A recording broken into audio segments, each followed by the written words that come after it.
ରାଜନୀତିରେ କୁହନ୍ତି ଗୋଟେ ସପ୍ତାହ ବି ବହୁତ ଲମ୍ବା ସମୟ। ହେଲେ 5 ବର୍ଷ ଭିତରେ ଏମିତି କ'ଣ ହେଲା ଯେ ପ୍ରାୟ 28,000 ଭୋଟର ଗୋଟେ ବଡ଼ ବିଜୟ ପରାଜୟରେ ବଦଳିଗଲା? ଆଜି ଆମେ ଓଡ଼ିଶାର ଜୁନାଗଡ଼ ନିର୍ବାଚନ ମଣ୍ଡଳୀର ଏହି ଗଣିତକୁ ବୁଝିବା। ଚାଲନ୍ତୁ ଦେଖିବା କେମିତି ଭୋଟରଙ୍କ ଭାବନା ଆଉ ତାଙ୍କର ସମସ୍ୟା ରାଜନୀତିର ପୂରା ଖେଳକୁ ଓଲଟାଇ ଦେଇପାରେ। ଆମ କାହାଣୀଟା ଆରମ୍ଭ ହେଉଛି ଓଡ଼ିଶାର କଳାହାଣ୍ଡି ଜିଲ୍ଲାରୁ, ଜୁନାଗଡ଼ରୁ। ଜାଣିଛନ୍ତି ତ, ଏଇଟା ଗୋଟେ ଗ୍ରାମୀଣ ଆସନ। ଏଠି ମାଟିର କଥା ଆଉ ଚାଷୀର ଝାଳ ହିଁ ରାଜନୀତିର ଦିଗ ନିର୍ଣ୍ଣୟ କରେ। ଏଠିକାର ଲୋକଙ୍କ ଜୀବନ, ତାଙ୍କ ଆଶା, ତାଙ୍କ ସମସ୍ୟା, ସେଇଟା ହିଁ ତ ସବୁକିଛି।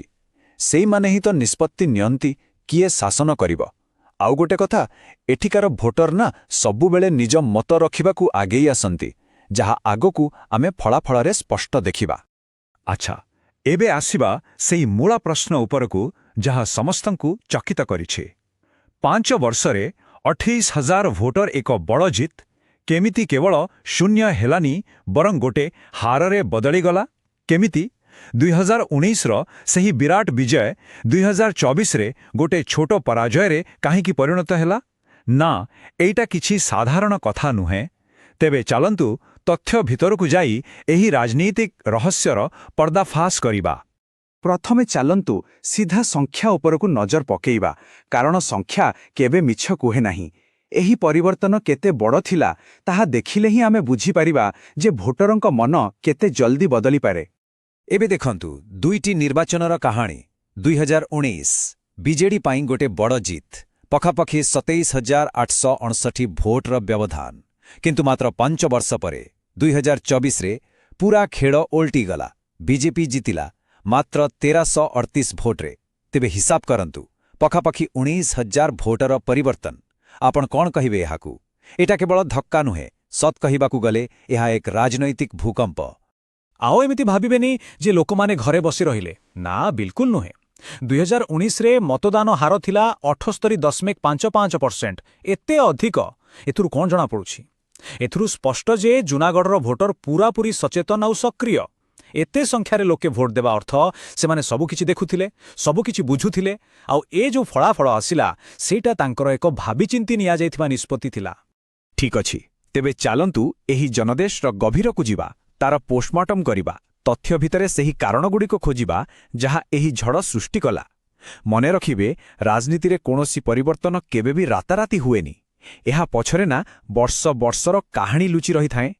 ଏହି ତଥ୍ୟକୁ ଦେଖନ୍ତୁ, ଏଇଟା ବିଜେଡିର ପୂରା ଯାତ୍ରାକୁ ଦେଖାଉଛି। କେମିତି ଉପରକୁ ଗଲା ଆଉ କେମିତି ତଳକୁ ଆସିଲା। 2009ରେ ଥିଲା 26.9% ଭୋଟ। 2019 ଆସିଲା ବେଳକୁ ଏହା ପହଞ୍ଚିଗଲା ଶୀର୍ଷରେ 45.8%।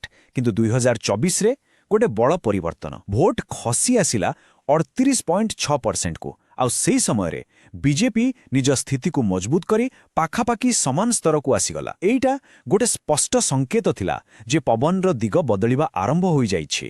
ତେବେ ଏହି ସବୁ ସଂଖ୍ୟାରୁ ଆମେ କ'ଣ ବୁଝିଲେ? ମୋଟାମୋଟି 4ଟା ମୁଖ୍ୟ କଥା ସାମ୍ନାକୁ ଆସୁଛି। ପ୍ରଥମ କଥା, ଭୋଟରଙ୍କୁ ସମର୍ଥନ କେବେ ବି ସ୍ଥାୟୀ ନୁହେଁ। 2 ନମ୍ବର, ଏତେ ଅଧିକ ଭୋଟ ଦେବା ଅର୍ଥ ହେଉଛି ଲୋକମାନେ ସବୁକିଛି ଉପରେ ନଜର ରଖିଛନ୍ତି। 3 ନମ୍ବର, ବିରୋଧୀ ଦଳ ଏଠି ବିଜେପି ଧୀରେ ଧୀରେ ନିଜ ସ୍ଥିତିକୁ ମଜବୁତ କରୁଛି। ଆଉ ସବୁଠୁ ଜରୁରୀ କଥା ହେଲା, ଜୁନାଗଡ଼ ଭଳି ଜାଗାରେ ଚାଷୀ ଆଉ ସାଧାରଣ ଲୋକଙ୍କ ସମସ୍ୟା ହିଁ ଶେଷ କଥା କୁହେ। ଆମେ ଏପର୍ଯ୍ୟନ୍ତ ଦେଖିଲେ କ'ଣ ହେଲା, ହେଲେ ଏବେ ଆସିବା ସବୁଠାରୁ ବଡ଼ ପ୍ରଶ୍ନକୁ। ଏସବୁ କାହିଁକି ହେଲା? କେଉଁ କାରଣ ପାଇଁ ଲୋକଙ୍କ ଭରସା ଶାସକ ଦଳ ଉପରୁ ଏମିତି ଉଠିଗଲା? ଚାଲନ୍ତୁ ଏହାର କାରଣଗୁଡ଼ିକୁ ଗୋଟି ଗୋଟି କରି ଖୋଲିବା। ପ୍ରଥମେ ଦେଖିବା ଦଳ ଭିତରର କାରଣ। ଦେଖନ୍ତୁ, ବହୁତ ଦିନ କ୍ଷମତାରେ ରହିଲେ ସରକାର ବିରୋଧୀ ହାୱା ଟିକେ ତ ବୋହିବ, ସେଇଟା ସ୍ୱାଭାବିକ। ତା ସାଙ୍ଗକୁ କିଛି ବିବାଦ ଆଉ ଆନ୍ଦୋଳନ ଲୋକଙ୍କର ଭରସାକୁ କମେଇ ଦେଇଥିଲା। ଆଉ ଗୋଟେ ବଡ଼ କଥା, ଦଳ ସଂଗଠନ ଅପେକ୍ଷା କେବଳ ପ୍ରାର୍ଥୀଙ୍କ ଉପରେ ଅଧିକ ନିର୍ଭରଶୀଳ ଥିଲା। ଆଉ ମନେ ରଖିବେ, ଯେତେବେଳେ ତୃଣମୂଳ ସ୍ତରର କର୍ମୀଙ୍କର ମନୋବଳ ଭାଙ୍ଗିଯାଏ, ସେତେବେଳେ ବିରୋଧୀ ପାଇଁ ରାସ୍ତା ଖୋଲିଯାଏ। ଦଳ ଭିତରର ଦୁର୍ବଳତା ତ ଥିଲା, ତା ଉପରେ ବାହାରର ଚାପ ଆହୁରି ବଢ଼ିଗଲା। ବିଜେପି ନିଜର ଶକ୍ତିଶାଳୀ ପ୍ରଚାର ତନ୍ତ୍ରକୁ ନେଇ ପୂରା ଦମରେ ସକ୍ରିୟ ହୋଇଗଲା। ସେମାନେ କ'ଣ କଲେ? ସ୍ଥାନୀୟ ସମସ୍ୟା ପାଇଁ ସିଧାସଳଖ ଶାସକ ଦଳକୁ ଦାୟୀ କଲେ। ବିଜେପିକୁ ମିଳୁଥିବା ଜାତୀୟ ସମର୍ଥନ ଏତେ ଶକ୍ତିଶାଳୀ ଥିଲା ଯେ ତାର ମୁକାବିଲା କରିବା ପ୍ରାୟ ଅସମ୍ଭବ ଥିଲା। ଫଳରେ କ'ଣ ହେଲା? ଯେଉଁ ଭୋଟରମାନେ ଦ୍ୱନ୍ଦ୍ୱରେ ଥିଲେ ତାଙ୍କ ଭୋଟ ହିଁ ଶେଷରେ ନିର୍ଣ୍ଣାୟକ ହେଲା। ଏଠି ଗୋଟେ କଥା ବୁଝିବା ଦରକାର।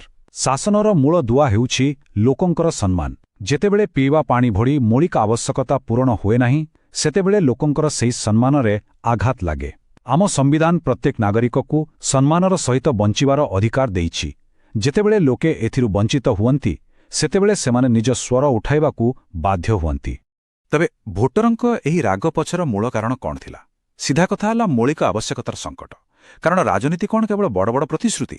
ନା, ପ୍ରକୃତ ଶାସନ ହେଉଛି ଲୋକଙ୍କ ଦୈନନ୍ଦିନ ଜୀବନର ଛୋଟ ଛୋଟ ସମସ୍ୟାକୁ ସମାଧାନ କରିବା। ଆଉ ଯେତେବେଳେ ସେଥିରେ ଅବହେଳା କରାଯାଏ ସେତେବେଳେ ଲୋକଙ୍କ ଅସନ୍ତୋଷ ନିଆଁ ଭଳି ବ୍ୟାପିଯାଏ।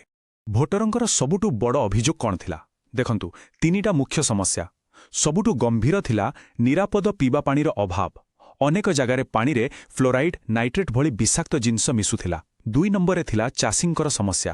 ଜଳସେଚନ ନାହିଁ, ବଜାର ସୁବିଧା ନାହିଁ। ଆଉ 3 ନମ୍ବରରେ ଖରାପ ଗାଁ ରାସ୍ତା। ଏହି ମୌଳିକ ସମସ୍ୟାଗୁଡ଼ିକର ସମାଧାନ ନ ହେବାରୁ ହିଁ ଲୋକଙ୍କର ଭରସା ଭାଙ୍ଗିଗଲା। ଠିକ୍ ଅଛି, ସମସ୍ୟା ତ ଆମେ ଚିହ୍ନଟ କରିଦେଲେ। ଏଇଟା ଅଧା କାମ। ବାକି ଅଧା କାମ ହେଉଛି ସମାଧାନର ରାସ୍ତା ବାହାର କରିବା। ଖାଲି ସମାଲୋଚନା କଲେ ତ କିଛି ହେବନି। ତେବେ ଆଗକୁ କ'ଣ କରାଯାଇପାରିବ? ଆସନ୍ତୁ ଦେଖିବା ଏକ 90 ଦିନିଆ ଯୋଜନା, ଯାହା ଏହି ଭାଙ୍ଗିଯାଇଥିବା ବିଶ୍ୱାସକୁ ପୁଣିଥରେ ଯୋଡ଼ିବାରେ ସାହାଯ୍ୟ କରିପାରିବ। ଏହି 90 ଦିନର ଯୋଜନାକୁ 3ଟା ଭାଗରେ ବାଣ୍ଟି ଦିଆଯାଇଛି। ଗୋଟେ ପରେ ଗୋଟେ ପାହାଚ। ପ୍ରଥମ 30 ଦିନ ଲୋକଙ୍କୁ ଆଶ୍ୱାସନା ଦେବା ଆଉ କିଛି କାମ ତୁରନ୍ତ କରି ଦେଖେଇବା। ତାପର 30 ଦିନ କଥାବାର୍ତ୍ତାର ଦିଗ ବଦଳେଇବା, ଏକ ନୂଆ କାହାଣୀ ତିଆରି କରିବା। ଆଉ ଶେଷ 30 ଦିନ ସମର୍ଥନକୁ ଏକାଠି କରି ଆଗକୁ ବଢ଼ିବା। ଚାଲନ୍ତୁ ଏବେ ଗୋଟିଏ ଗୋଟିଏ ପାହାଚକୁ ଭଲ ଭାବେ ବୁଝିବା। ପ୍ରଥମ 30 ଦିନ। ଏହାର ମୂଳ ଲକ୍ଷ୍ୟ ହେଉଛି ତୁରନ୍ତ କିଛି କାମ କରିବା, ଯାହା ଲୋକଙ୍କ ଆଖିକୁ ଦିଶିବ। ଯେମିତିକି ସବୁଠୁ ବେଶି ସମସ୍ୟା ଥିବା ଗାଁକୁ ଯାଇ ଲୋକଙ୍କ କଥା ଶୁଣିବା। ଜୁନାଗଡ଼ ପାଇଁ ନିରାପଦ ଜଳ ଭଳି ଗୋଟେ ଅଭିଯାନ ଆରମ୍ଭ କରିବା।